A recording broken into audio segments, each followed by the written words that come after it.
Muy buenos días, bienvenidos a un programa más de Latidos del Campo. Este dominguito rico, fresco, después de unos días muy fríos, saboreando y degustando un delicioso vino en la mañana, así como para desayunar. ¡Qué rico! Claro, sí es bueno. Fuera de lo común, un Sí es desayuno bueno. fuera de lo común. Y como ya vieron, está conmigo Claudia Leonora García, amiga de Amigo, mi alma. ¿cómo estás? estás? Pues bienvenidos aquí a nuestro público, amigo. Muy buenos días a todos. Y pues aquí estamos para abordarla de nuevo, amigo. Un tema interesante. Hoy cambiamos, escogimos un varón, un poeta, un dramaturgo español, no muy leído en cuanto a su obra, pero sí de muchos dichos y frases célebres que él tiene, incluso una que conocemos mucho y la utilizamos muy seguido, está hecha poema. Sí, que surgen de los poemas y que nosotros lo utilizamos tan coloquialmente. En la vida ¿verdad? diaria, así Sí. como que muy fácil se nos sale a decir, y la verdad no sabemos ni de dónde viene. Bueno, pues es un poema de por allá, de 1700. No, sí, no, 1630 y algo seguramente, sí. Y bien, pues estamos hablando de Francisco de Quevedo y Villegas, escritor español nacido en Madrid en 1580 y fallecido en Villanueva de los Infantes en España en 1645. Los padres de Francisco de Quevedo desempeñaban altos cargos en la corte, por lo que desde su infancia estuvo en contacto con el ambiente político y cortesano. Estudió en el Colegio Imperial de los Jesuitas y posteriormente en las universidades de Alcalá de Henares y de Valladolid, donde adquirió su fama de gran poeta y se hizo famosa su rivalidad con Luis de Góngora y Argote. Siguiendo a la corte, en 1606 se instaló en Madrid, donde continuó los estudios de teología e inició su relación con el duque de Osuna, a quien Francisco de Quevedo dedicó sus traducciones de Anacreonte, poeta griego hasta entonces nunca traducido al español. En 1613, Quevedo acompañó al duque de Sicilia como secretario de Estado y participó como agente secreto en peligrosas intrigas diplomáticas entre las repúblicas italianas. De regreso a España, en 1616, recibió el hábito de caballero de la Orden de Santiago. Fue acusado falsamente de haber participado en la conjuración de Venecia. Cayó en desgracia como consecuencia de la caída del duque de Osuna en 1620, cuando fue detenido y condenado al destierro en Ciudad Real. Sin embargo, pronto recobró la confianza real con la ascensión al poder del conde duque de Olivares, quien se convirtió en su protector y le distinguió con el título honorífico de secretario real. Pese a ello, Quevedo volvió a poner en peligro su estatus político al mantener su oposición a la elección de Santa Teresa como patrona de España en favor de Santiago Apóstol, a pesar de las recomendaciones del conde duque de Olivares de que no se manifestara, lo cual le valió en 1628 un nuevo destierro, esta vez en el convento de San Marcos de León. No tardó en volver a la corte y continuar con su actividad política. Se casó en 1634 con Esperanza de Mendoza, una viuda que era del agrado de la esposa de Olivares y de quien se separó poco tiempo después. Problemas de corrupción en el entorno del conde duque provocaron que éste fuera encarcelado en el convento de San Marcos, donde permaneció en una minúscula celda hasta 1943, cuando recobró su libertad. Ya con la salud muy quebrantada, se retiró definitivamente a Torre de Juan Abad. Como literato, Quevedo cultivó todos los géneros literarios de su época. Se dedicó a la poesía desde muy joven. Escribió sonetos satíricos y burlescos, al mismo tiempo que poemas en los que expuso su pensamiento típico del barroco. Sus mejores poemas muestran la desilusión y la melancolía frente al tiempo y la muerte, que fueron los puntos centrales de su reflexión poética y bajo la sombra de los cuales pensó el amor. Ay, Quevedo es todo un personaje, amigo. Sí. Todo un personaje. Yo creo que nadie hubiésemos querido a Quevedo de enemigo. No, pero además una mente muy brillante. Sí, una mente atrapado muy aguda. en conjuros, intrigas políticas. Pues en esa época un destierro era como cadena perpetua. Sí, bueno, lo que pasa es que Quevedo coqueteó mucho con la política, de hecho buscaba una vida cómoda y placentera, como la quisiéramos todos, y buscó en la política pues esta sombra que la albergara y la obtuvo de alguna manera, no estaba ahí a la sombra de los condes, pero bueno, pues después vienen este tipo de situaciones donde ve que la política pues es traicionera, ¿no? Viene el desencanto, ¿no? El desencanto, que es uno de los temas que más él de alguna manera analiza en su poesía, en sus obras, en sus libros y bueno, la sátira, la ironía, creo que es algo muy característico en una mente brillante y más en una mente tan brillante como la de Quevedo. Pero él nació en cuna de plata. Sí, no, al señor no le faltaba nada. Él vivió esa vida desde infante. Entonces creció conociendo todos los artigurios que puede haber en una corte medieval, con todos sus recovecos. Sabía perfectamente dónde estaba pisando y seguramente dominaba tanto esas artes que por eso, aún después del destierro, lo rescatan y lo vuelven a acomodar, porque como secretario del reino, pues es un puesto como el secretario de gobernación actualmente en un país. Y lo vuelven a meter a la cárcel. Porque era fiel a sus ideas, a sus convicciones. Porque se buscaban muchos enemigos, amigo, porque mira, a Quevedo le pasaba lo que a las mujeres a las que le canta Sabina, ¿no? Tenían la lengua muy larga y la falda muy corta. Entonces, pues desde la lengua larga y decíamos hace rato de comenzar la grabación, ¿no? Era el hate de lo que serían ahora las redes sociales, ¿no? Que tenemos tantos hate, pero lo que pasa es que los hate últimamente les falta inteligencia y que a Quevedo le sobraba. Entonces, cuando criticaba el proceder, las obras de algún rival, porque era arrogante y envidioso también, pues era muy duro, era muy mordaz y sarcástico para hacerlos ver mal.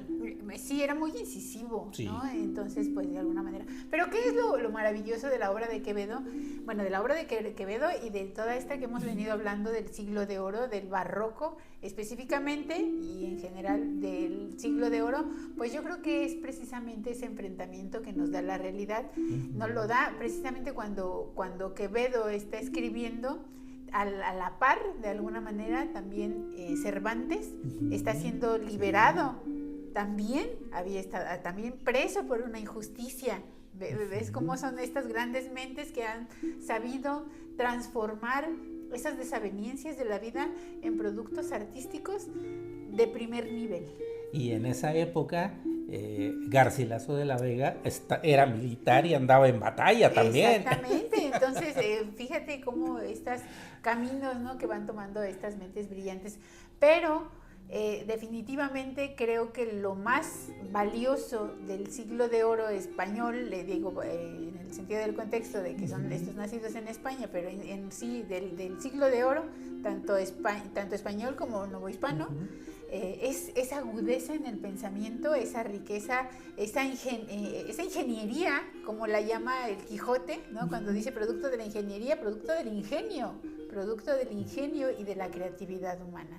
Fíjate que una cosa padrísima de lo que nos expone Quevedo, porque Quevedo al final nos pone un espejo, ¿no? Nos pone un espejo social, nos pone un espejo cultural y moral.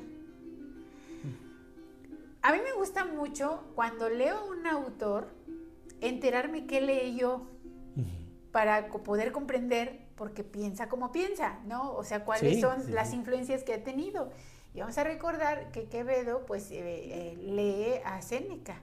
Y de alguna manera, después de leer a Séneca, quiere retomar esta moralización ¿no? Quiere componer al mundo. Sí, y quiere retomar el estoicismo. Sí. De hecho, yo digo que Quevedo es el primer neoestoicista, ¿no? Porque ya ves que ahora está de moda, ahora todos son estoicos, ¿no? Del amor hermoso, no recogen su plato en la mesa. Ah, ¿no? pero comparten. No le son fieles a su mujer, pero son estoicos todos ahora, resulta. Sí. Digo, yo no, ¿quién soy yo? Humilde pecadora para juzgar los pecados de los demás. Pero Quevedo, digo, para la lengua que tenía y para ser tan abusado y tan asusado en tantas cosas, mantenía la lengua un poquito larga. Entonces, él lee a Séneca y de alguna manera viene a traer a colación y quiere de alguna manera cristianizar, porque pues Quevedo era muy cristiano, ¿eh? O sea, bien criticón, bien pleitero, bien pero muy persinado. pero muy cristiano, ¿no? Y bueno, quiere cristianizar el estoicismo y por ahí se va en una vertiente. Sin embargo, tenemos que reconocer que Quevedo nos abre los ojos en muchas cosas que no queremos ver y creo que es la parte valiosa que podemos, no solamente en el barroco, no solamente esta forma rebuscada o esta manera de buscar que todo sea hermoso, sea lírico, sea poético, que lo es, sí, y que toma el valor, pero recordemos, por ejemplo, que Machado, que también hemos hablado un poquito de él, Machado está en contra del barroco precisamente porque Machado, creo que yo, ay, ¿quién soy yo? Pero ahí voy yo contra Machado, para decir, no acaba de entender que no solamente es que era lo que Machado estaba en contra, que era solamente lírica. Él pensaba que solamente era esta belleza de la lírica. No, es que es una manera didáctica, absolutamente didáctica, de enfrentarnos a la vida. Lo que hace Quevedo, lo que hace Lope de Vega, lo que hace Cervantes, lo que hace en general el Siglo de Oro, pero Quevedo, como es el hate, es el hate de las que entonces no estaban creadas redes sociales, sino de la literatura y de los intelectuales, porque no era el hate de cualquiera. No, o sea, uno puede ser el hate de cualquier bobo en redes sociales y nada más en el anonimato podemos decir pues muchas bobadas y de alguna manera esconder la mano, ¿no? Pero no, él tenía un nivel preciso para elegir a sus adversarios.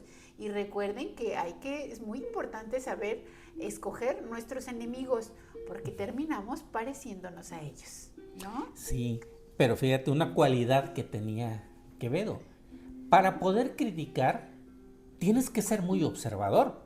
Y más en esa época barroca, que era de mucho detallismo y así, minucioso. Te las tenías que saber. Antes de abrir la boca y criticar, y más como él, siendo ya una voz popular, una voz escuchada y leída, pues hacer un poema para criticar a su principal rival, que él consideraba su principal rival en la escritura, que era Góngora, pues que hasta le dedicó un poema y para que nuestros radioescuchas y videoescuchas lo vean, lo entiendan de lo que estamos hablando. Vamos a comentarlo un poquito. El poema se llama A un hombre de gran nariz. Ya, desde ahí, desde el título dices tú, caray. Sí, y bueno, vamos a decir que Góngora era un hombre que en sus facciones físicas pues era muy prominente de nariz, como si los españoles por herencia no lo fueran casi, sí, pero bueno, ahora ya la gran mayoría. Lo bueno del mestizaje Exacto. es que ya han cambiado un poco, ¿no? Pero bueno, que una de las características físicas en ese tiempo era esta nariz tan aguileña, tan pronunciada, y que bueno, pues seguramente sí se pasaba de listo con la nariz, por eso viene ahí ese soneto. A un hombre de gran nariz. Érase un hombre de nariz pegado. Érase una nariz superlativa. Érase una alquitara medio viva. Érase un peje espada mal barbado. Era un reloj de sol mal encarado. Érase un elefante boca arriba. Érase una nariz sayón y escriba. Un Ovidio Nazón mal narigado. Érase un espolón en la galera. Érase una pirámide de Egipto. Las 12 tribus de narices era. Érase un narcisismo infinito. Frisón archinais caratulera. Subsañón garrafal morado y frito. Pues una burla excesiva, ¿no? De las características físicas de su rival y su contento. Pero ¿a qué horas tenía tiempo ese genio? Hasta de su comportamiento. Sí, claro. No nada más su físico. Sí, de la personalidad. Hasta ¿no? su personalidad aquí salió a relucir todo. Salió raspada. Entonces, bueno, pues vamos a buscar que cuando nos burlemos de alguien, que sea con el arte que tenía que... Sí, que al cabo, si lo haces con ese arte, ni te van a entender. A menos que seas Góngora. Y que te la regrese, ¿no? Porque bueno, pues... Que la revires con otro poema. Exactamente, porque esos dos estaban como los dos tipos de cuidado, que uno se decía una cosa y el otro se contestaba. Bueno, pues así llevaban la vida Góngora y Quevedo, ¿no? Pero pues bueno, qué bonito enfrentamiento entre dos grandes de la literatura. Pero también vamos a hablar un poquito como, de alguna manera, esta cuestión que hablábamos al principio de moralizar la sociedad, como a través de otras poesías o de otros sonetos, él nos viene indicando, el absurdo de una falsa modestia,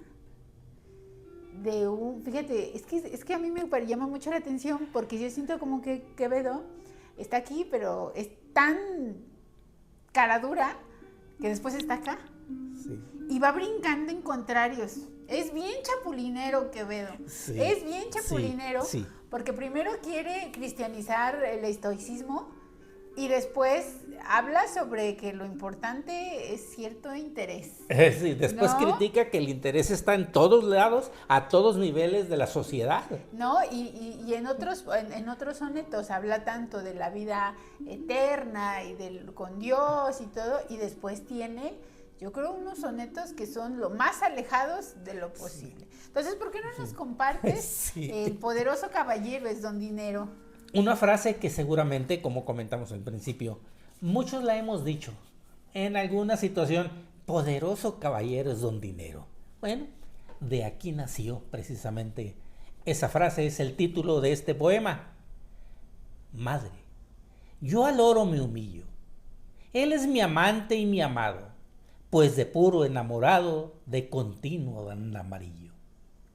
Que pues dobló lo sencillo, hace todo cuanto quiero. Poderoso caballero es don dinero. Nace en las Indias honrado, donde el mundo se acompaña. Viene a morir en España y es en Génova enterrado. Y pues, ¿quién le trae al lado es hermoso? Aunque sea fiero. Poderoso caballero es don dinero. Es galán y es como un oro. Tiene quebrado el color. Persona de gran valor, tan cristiano como moro. Pues que da y quita el decoro y quebranta cualquier fuero. Poderoso caballero, sí, es don dinero. Sus padres principiantes y es de nobles descendiente, pues que en las venas de oriente toda la sangre son reales. Y pues es quien hace iguales al duque y al ganadero. Poderoso caballero, es don dinero. Mas a quién no maravilla ver en su gloria, sin taza, que es lo menos su casa, doña Blanca de Castilla. Pero, pues dame abajo silla y al cobarde hace guerrero. Poderoso caballero, es don dinero. Sus escudos de armas nobles son siempre tan principales, que sus escudos, sin sus escudos reales, no hay escudos de armas nobles. Y pues, a los mismos robles da codicia su minero. Poderoso caballero, es don dinero. Por importar en los tratos y dar tan buenos consejos. En las casas de los viejos, gatos lo guardan de gatos. Y pues él rompe recatos y ablanda el juez más severo. Poderoso caballero, sí, es don dinero. Y es tanta su majestad, aunque son sus dueños hartos, que con haberle hecho cuartos no pierde su autoridad, porque pues da calidad al noble y al pordiosero. Poderoso caballero, sí, ese es don dinero. Nunca vi damas ingratas a su gusto y afición, que a las caras de un doblón hacen sus caras baratas. Y pues les hace bravatas desde una bolsa de dinero. Poderoso caballero es don dinero. Más vale en cualquier tierra, mirad, dice harto sagaz, sus escudos en la paz que rodelas en la guerra.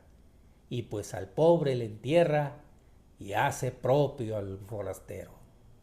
Poderoso caballero es don dinero.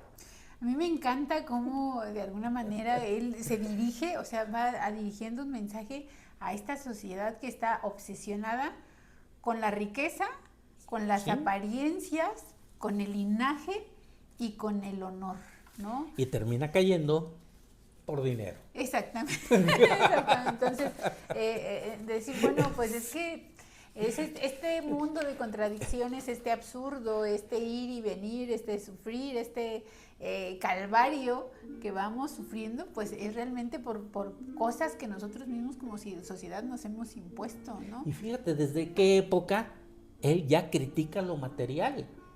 Porque el dinero mueve todo.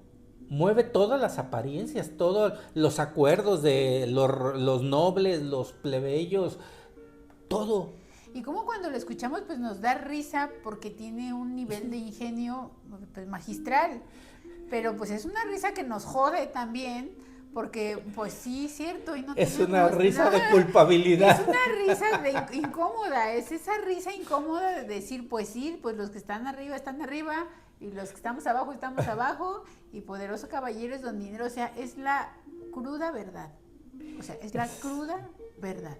Bueno. Y lo dice este caradura que ha sabido estar muy bien acomodado en las altas esferas. La frase mexicanizada es: con dinero baila el perro. Claro, bueno, ya de alguna manera adaptada a nuestra cultura. A la cultura mexicana. Muy bien. Y bueno, y también tenemos como, Quevedo en este cristianismo que va profesando. También tiene algunos, sobre todo cuando habla del amor, y que va diciendo el mundo de contradicciones en el que el amor nos va acomodando. Tiene, yo creo que uno de los sonetos que tú nos has comentado es uno de los más hermosos, sí, pero también que creo yo que es uno de los más laicos. Sí. Es uno de los más laicos porque no nos da la esperanza de una vida más allá de la muerte, sino que es lo que es lo que hay. Y se acaba cuando se acaba. Sí, entonces sí, y me encantaría que nos lo leyeras, porque esta parte, sobre todo al final, cuando él dice, polvo será. ¿Es la resignación? Exactamente, es polvo será, más polvo en amor. O sea, es decir, un polvo no está dando la esperanza de otra vida, ¿no? Que podríamos esperarlo a lo mejor, sobre todo por este esquema de ideas que él viene heredando y que quiere ir mostrando, sino que creo que ahí es donde de alguna manera nos enfrenta con esta realidad de que estamos donde estamos, vivimos lo que vivimos y no hay más allá. Ay, ¿por qué no nos lo compartes, sí, amigo? Además déjame comentarles que está catalogado como el poema romántico más hermoso de la época de oro de la literatura española. Así está clasificado. Entonces, sí hay que poner un poquito de atención a la letra y ir más allá de lo que escuchamos. Profundizar en lo que quiere decir y el significado de cada uno de los párrafos. No es largo, es corto, pero con una profundidad. Y fíjate, amigo, que ahí es donde yo creo que nos podemos perdonar a Quevedo muchas cosas. Este ser tan ruin, ¿no? Este ser tan ruin, este ser tan manipulador, este ser... A ver, no estamos idealizando a un Quevedo como persona, pero la verdad es que como artista de la palabra, como escritor, híjole, no sé si nuestros ojos volverán a ver escritores de este tamaño, ¿eh? Con esa y en diferentes culturas, ¿no? O sea, no estamos hablando solamente de los hispanos o de los que de nuestra lengua, ¿no? Que nosotros hemos heredado. Porque yo creo que una cosa que tenemos que valorar, amigo, o sea, es claro que tenemos que valorar todas nuestra nación es riquísima por la diversidad de lenguajes. y sabemos, y hemos hablado de ello, que tiene unas notas espirituales, sobre todo en las lenguas indígenas, que van conectadas directamente a lo espiritual, sí. ¿no? Como el náhuatl, por ejemplo, sí. ¿no? Ya lo hemos tocado, y que creo que no sé, porque no conozco todos los otros idiomas, pero que creo que pocas culturas tendrán esa relación tan directa con lo espiritual. Pero a mí me encanta el español, amigo. A mí me encanta el español porque de ahí hemos heredado los gitanos, porque de ahí hemos heredado lo caraduras y lo humano. Y a mí me encanta el Siglo de Oro porque no idealiza al ser humano, sino que lo ve desde toda su miseria, desde todo lo peor que puede llegar a ser el ser humano, y de alguna manera como a través de cierta disciplina puede el ser humano pues abordar lo mejor de sí. Y lo desmenuza, desde el amor, desde el intelecto, desde el sufrimiento, desde lo estoico, desde el valor, todo, desde muchas aristas lo va analizando. Sí, sí, pero por favor compártenlo porque es uno de mis favoritos. Amor constante más allá de la muerte. ¿Cerrar podrá a mis ojos la postrera sombra que me llevará el blanco día? ¿Y podrá desatar esta alma mía ora su afán ansioso lisonjera? Mas no de esa otra parte de en la ribera dejará la memoria en donde ardía nadar sobre mi llama el agua fría y perder el respeto a ley severa.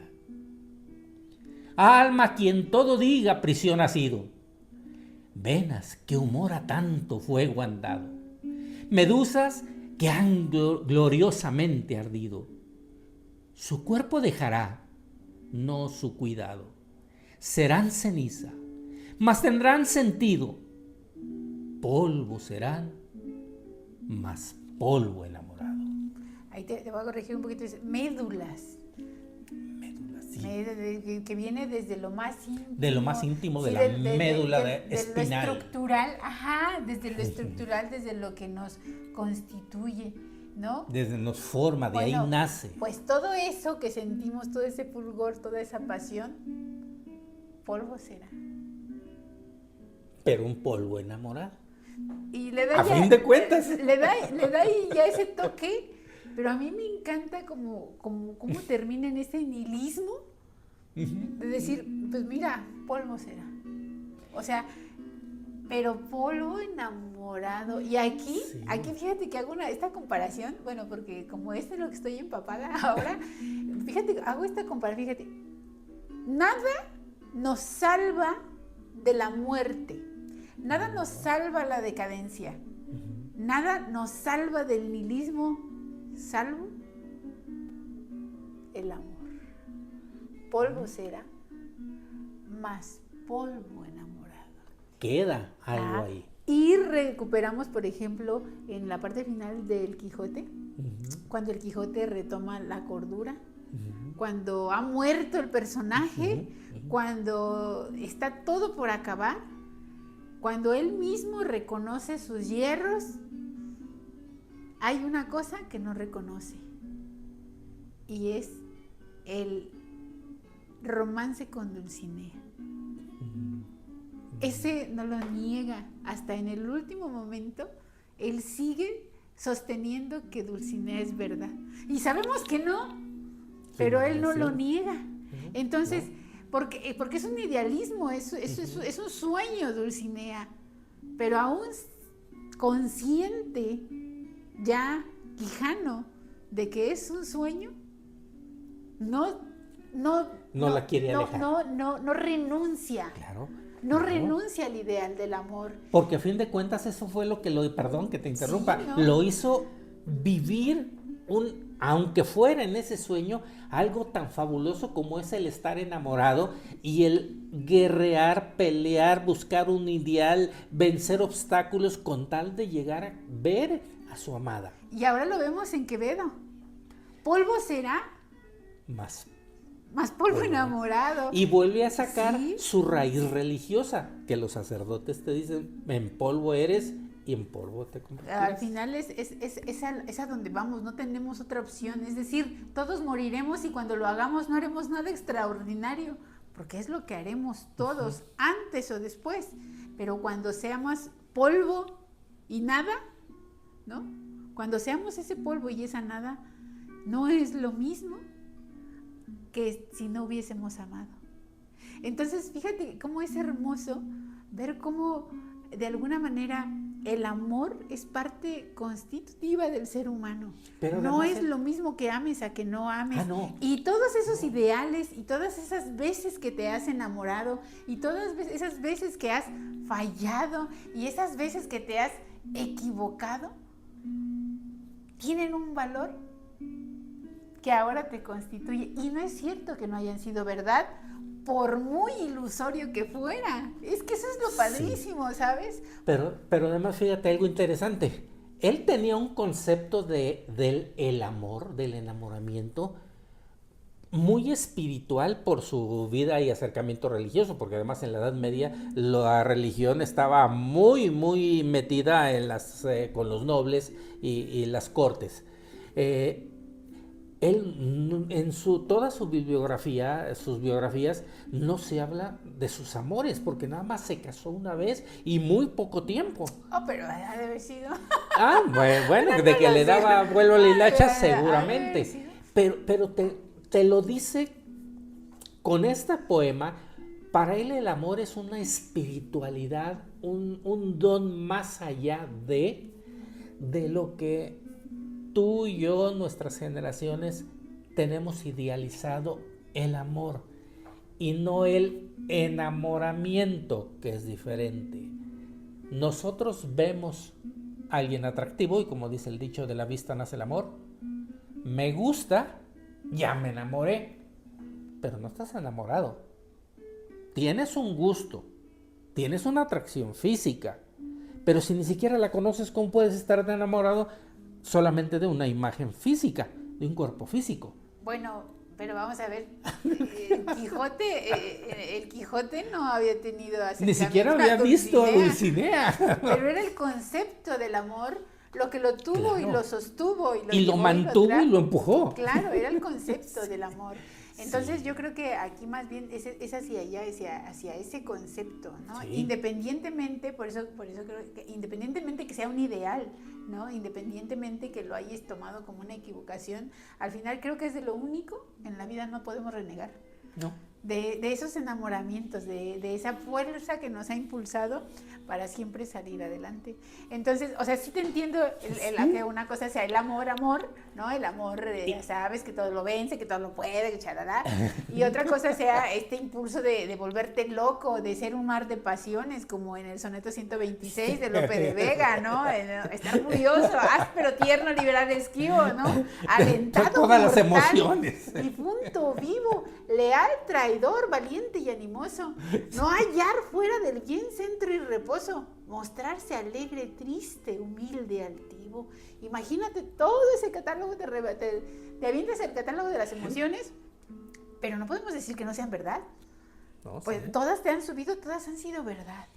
Pues simplemente independientemente de que haya sido un espejismo, todo eso o haya florecido o no haya florecido. Es tan fácil. Lope de Vega, no es cierto, ¿Quevedo?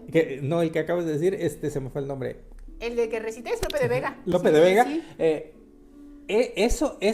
Esas palabras que dijo son las emociones que todos hemos tenido en un enamoramiento, claro, en una relación. Empezamos de noviecitos y como dicen, peleitas, esto, lo otro, pero las emociones están así, sube y baja. Entonces él describió perfectamente una relación humana. Como el me quiere, no me quiere de la Margarita. Sí, de la Margarita. ¿No? Es decir, huir el rostro al claro desengaño. O sea, tienes dudas de si te quiere, pues no te quiere. O sea, si tienes dudas, no te quiere. Huir el rostro. O sea, ¿qué estás viendo? Estás viendo que actúa así, pero tú quieres justificar por tu necesidad. Vale, pues dale. No, que por sus gustos, güey. Exactamente, entonces huir el rostro al claro desengaño. Y ya que lo mexicanizaste, amigo, el que por sus gustos, güey, hasta la coyunta, ¿no? Mi mamá me decía eso muy seguido. Ay, ahora lo entiendo todo, ¿no? Es decir, de alguna manera, pero ellos nos están abriendo los ojos. ¿no? Sí. Y lo que decíamos, ¿no? Beber veneno por licor suave. Uy, sí, es que yo no sé qué. Y entonces, bueno, nos aferramos a conceptos, nos aferramos a ideas, nos aferramos a circunstancias. Está bien, pero ahí va a estar el claro desengaño. Sí. Y ese licor suave es veneno. Pero tú haz lo que quieras, ¿no? Y entonces, pero eso es lo que a mí me parece muy hermoso de este tipo de literatura, que no solamente es lo literario, no solamente es lo lírico, no, te está abriendo los ojos y te está enseñando, es didáctico por donde lo veas, Sí. es absolutamente didáctico. Sí. Y yo creo que aquí en Quevedo, pues esta ironía que utiliza no es superficial, tiene y la ironía casi nunca es superficial, ¿eh? No. O sea, la ironía siempre que la utilizamos es para señalar algo. Y bien definido. Y ese señalar sí tiene un propósito, y es que algo se cambie. Entonces, por eso cuando somos irónicos, si somos inteligentes, si realmente somos irónicos, es a través de la risa señalar lo que está mal para que se incomode. Para que se note, claro. En esa incomodidad y en esa evidencia, que es lo que tú dices, que se note, y en esa evidencia se cambie algo. Entonces, realmente este enfrentamiento intelectual que tiene Quevedo, pues es cuando ve esta sociedad en decadencia, y entonces la enfrenta, ¿no? Y la enfrenta con una magistralidad, porque pues es como se tenía que andar, amigo, porque si no terminabas en la hoguera también, ¿eh? Entonces tenías que andar entre azul y buenas noches, te lo digo, Juan, para que me escuches, Pedro, y pues ir jugando un poco con la risa, con la ironía y con la sátira. Y pues por eso también el hombre tenía tantos enemigos, porque tenía su geniecito, ¿no? Sí. Y muy aferrado a sus ideales, pues por eso lo desterraron 3 veces. Y no estamos idealizando a la persona. La persona es otra cosa. Lo que sí creo que vale muchísimo rescatar es este ingenio como escritor, ¿no? Y esto que cómo nos comparte y cómo nos hace que no nos autoengañemos, ¿sí? ¿No? Porque, bueno, de alguna manera es muy fácil para nosotros querer contarnos historias para perdonarnos ciertas acciones o ciertas recurrencias en hábitos que no son lo mejor para nosotros.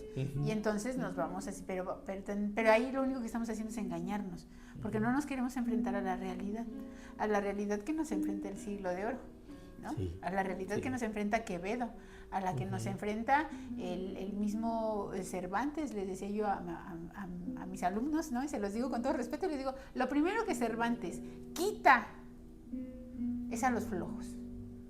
Por eso pone lenguajes distintos, ¿sabes? O sea, esa dificultad de lenguajes que tiene, que ya para su época es un poquito pasada de moda, ¿no? Para su propia época, esa rebuscada de alguna manera, va quitándose a los flojos. Y luego se va quitando a los tontos, ¿no? Por eso nos va tratando de engañar, ¿no? Porque va viendo qué tan inteligente es el lector. Entonces, por eso Cervantes es grandioso, porque va midiendo la inteligencia del lector. Y estas obras las disfrutamos conforme más conocemos. No solamente hablamos de literatura, sino de experiencia. De la vida humana. Claro, entonces, claro, lo que tú decías de Lope de Vega. Ay, es que todos los hemos vivido, pero lo has vivido, amigo, porque has sido muy enamorado, seguramente. O sea, has de tener tus historias que te recuerdan cada una de esas emociones. Sí, y ya te pusiste rojo, amigo, no era la intención, amigo. No, yo lo decía por decir, y ya nuestra edad, donde no tengamos historias que contar, amigo. Pues, qué aburrida vida. No, y vamos por más, o sea, agárrense, porque no hemos acabado. Esto no se acaba hasta que se acaba. Entonces, pero si no hemos tenido esas experiencias, pues no podemos comprender las obras. No las podemos disfrutar, decir, ay, eso me lo hubieran dicho como yo a mis alumnos, a los 12, a los 13. Ya ahorita ya a los 40 y tantos, ya para qué. Pues esto es lo que traemos sobre Quevedo. Nunca es tarde para aprender, de verdad. Lean la poesía. Quevedo, Cervantes, Lope de Vega, Sor Juana, Calderón de la Barca. Que Calderón sí era más, o sea, y ver mucho, bueno, a mí me encanta, y esto de ver cómo pensaba el escritor, para poder entender qué había en su cabeza y desde qué ópticas me está dando lo que me está dando, ¿no? Para interpretarlo un poco mejor. Y bueno, a lo mejor es contrario a mi forma de pensamiento, pero cuando ya veo cómo él pensaba, pues puedo yo entender que él estuviera escribiendo eso. Incluso ver un poco su biografía. Sí, es sus muy vivencias. importante que leamos un poco de su vida, porque es la manera de interiorizarnos en el medio ambiente en que se desenvolvía para tratar de entender precisamente esto. Y para que no nos engañen. Claro, porque... no es lo mismo un Lope de Vega, que era religioso y militar y que se la pasaba en los campos de batalla y en sus tiempos extras, por ahí, tiempos libres, hacía poesía. A este que estaba en la corte sentado. Claro, que nunca fue una batalla, siempre estuvo de niño bonito. No, y que luego se atrevía de alguna manera pues a idealizar, ¿no? A lo mejor vamos a poner un ejemplo, ¿no? La vida de los mineros. Y, sí, la vida de los mineros, pero va a ver, la vida de los mineros, o como lo hemos dicho en algunas otras, o la vida del campo, o la vida de los agricultores, o estas vidas que tienen una belleza, claro, pero que son duras y son comprometidas. Y él nunca vivió con un aldeano. Pero si él jamás metió las manos, o sea, también es como decirle, pues sí, está muy padre lo que escribe, pero no tiene idea, ¿no?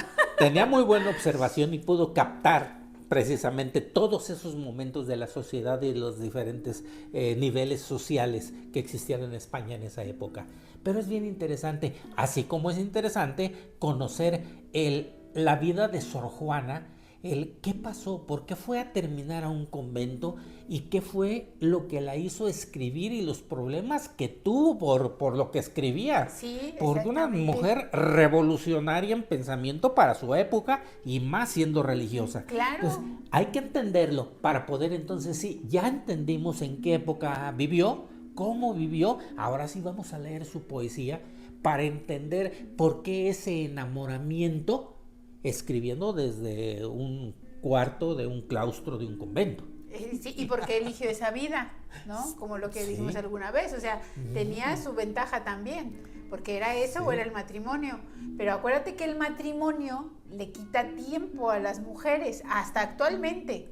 Eso es un estudio que se ha hecho, amigo? O sea, claro. Una mujer casada actualmente, que ahora somos tan independientes, ¿no? Que venimos, una mujer casada pierde 7 horas de su vida en el matrimonio. Estamos hablando de la actualidad, ¿no? Porque las dona la empresa. Vamos a poner un ejemplo. Bueno, pues los hombres, ¿qué crees? Ganan.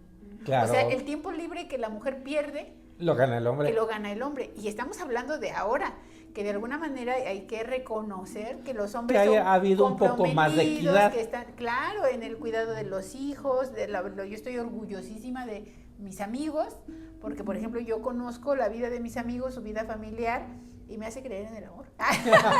Claro, porque son hombres comprometidos con sus hijos, con su esposa, con sus familias, o sea, que ves que le están empujando a la empresa, ¿no? Entonces, pero estábamos en otras épocas donde imagínate. Donde no, la mujer era para servirle al hombre. No, y para servirse de la mujer absolutamente. Ahorita me estoy acordando del personaje de Pedro Páramo, ¿no? O sea, donde no nada más es que no la quieres, pero tiene dinero, o sea, la utilizas para alcanzar, bueno, pero ya es un montón de cosas. Entonces, claro que es muy diferente el contexto de los que estamos hablando. Entonces, ver cuál es el contexto, ver cuál es la condición, cuál es la creencia, y bueno. Y amigo, ojalá que después en otro programa podamos hablar de lo que queríamos hablar el día de hoy, que ya no hablamos, que es esta de historia de la vida del Buscón, que es una de las obras de Quevedo. A mí me gusta mucho y se lo quiero recomendar también a mis alumnos, porque aquí va hablando sobre la picaresca, o sea, se está utilizando, pues no la picaresca, porque no me atrevería a decir la picaresca, pero sí la ironía, sí esta sátira y sí estas bola de contradicciones que van haciendo que los personajes vayan interactuando. Y a mí lo que me gusta también mucho del Siglo de Oro, amigo, que no se había dado, por ejemplo, anteriormente, es el protagonismo que llegan a tener las clases sociales marginadas. Como protagonistas, ¿no? Porque antes acuérdate que los pobres eran los malos, ¿no? Entonces, y aquí creo que a partir del Siglo de Oro se le da lo reivindican. Sí, un protagonismo a la clase social baja, Y se habla, por el caso, por ejemplo, de Sancho Panza, ¿no? Que terminamos viendo que es un hombre íntegro, que es un hombre leal, que es un hombre empático, porque al final muestra toda esa empatía que llega a tener pues un hombre tan sencillo como lo es Sancho Panza. Ay, pues muchas gracias, amiga. Gracias. Es que nos enrollamos. Muchas gracias, de verdad. Por ahí iremos preparando otras capsulitas culturales con Claudia. Gracias. Ay, muchas gracias a ti, que me tiene paciencia. Y pues bueno, los invitamos a que se suscriban al canal de YouTube Latidos del Campo desde Querétaro, también nuestra página de Facebook Latidos del Campo, y hay un canal de WhatsApp ahora con esa modernidad electrónica, se llama Latidos del Campo. Búsquenlo ahí cuando abren su WhatsApp, abajo vienen páginas, grupos, no es grupos, es canal. Un cuadrito con una ruedita es canal, y ahí buscar, pongan Latidos del Campo, y ahí van a pasar todos los programas y todas las cápsulas que vamos subiendo. Ahí las pueden ver y revisar todas. Saludos, gracias. Gracias. Amigo.